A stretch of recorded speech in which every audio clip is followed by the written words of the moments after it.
friends, welcome to Kisam's Vlogs. இன்னைக்கு நாம பார்க்க போற ரெசிபி ரொம்பவே ஹெல்தியான முருங்கைக்கீரை சூப்பு ரெசிபி தான் பார்க்க போறோம். அந்த கீரை பிடிக்காதவங்களுக்கு இந்த மாதிரி சூப்பு செஞ்சு கொடுத்தீங்கன்னா கண்டிப்பா விரும்பி சாப்பிடுவாங்க. வாங்க எப்படி பண்ணலாம்ன்றதை பார்க்கலாம். ஃபர்ஸ்ட் குக்கர் எடுத்துக்கோங்க. அதில் 1 டீஸ்பூன் அளவுக்கு ஜீரகம் போட்டுக்கோங்க. 1 டீஸ்பூன் அளவுக்கு மிளகு, 1 டேபிள் ஸ்பூன் மசூர் தால். இது உங்களுக்கு வேணும்னா நீங்கள் போட்டுக்கலாம், இல்லைன்னா ஸ்கிப் பண்ணிக்கலாம், உங்களுடைய இஷ்டம்தான்.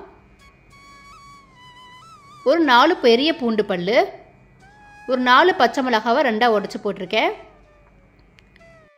ஒரு மீடியம் சைஸ் வெங்காயத்தை நீளவாக்கில் கட் பண்ணிக்கோங்க. உங்கள்கிட்ட சின்ன வெங்காயம் இருந்தாலும் நீங்கள் யூஸ் பண்ணிக்கலாம், ஒரு 10 வெங்காயம் கிட்ட. அதுக்கப்புறம் தக்காளி நாங்கள் கொஞ்சம் அந்த சூப்பு புளிப்பாக வேணுன்றவங்க 2 தக்காளி போட்டுக்கோங்க. இல்லை எனக்கு புளிப்பு ரொம்ப இருக்கக்கூடாது நினைக்கிறவங்க 1 தக்காளி மட்டும் போட்டுக்கோங்க. இப்போ கீரை நான் 2 நம்ம கையில் எடுத்தோம்னா 2 கைப்பிடி எவ்வளோ வருமோ அந்த அளவுக்கு நான் சேர்த்துருக்கேன். இது 4 பேருக்கான சூப்பு.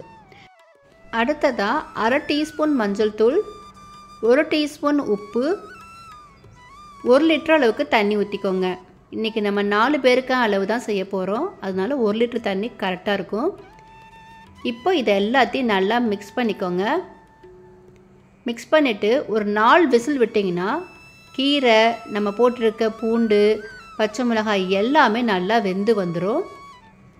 இப்போ பாருங்கள், விசில் அடங்கிருச்சு. நான் ஓப்பன் பண்ணி காட்டுறேன். இப்போ நம்மளுக்கு சூப்பு ரெடி ஆயிடுச்சு. நீங்கள் இதே மாதிரி அப்படியே கீரையை எடுத்து சாப்பிட்டீங்கன்னா நீங்கள் இப்படியே நீங்கள் எடுத்து சாப்பிட்றலாம்.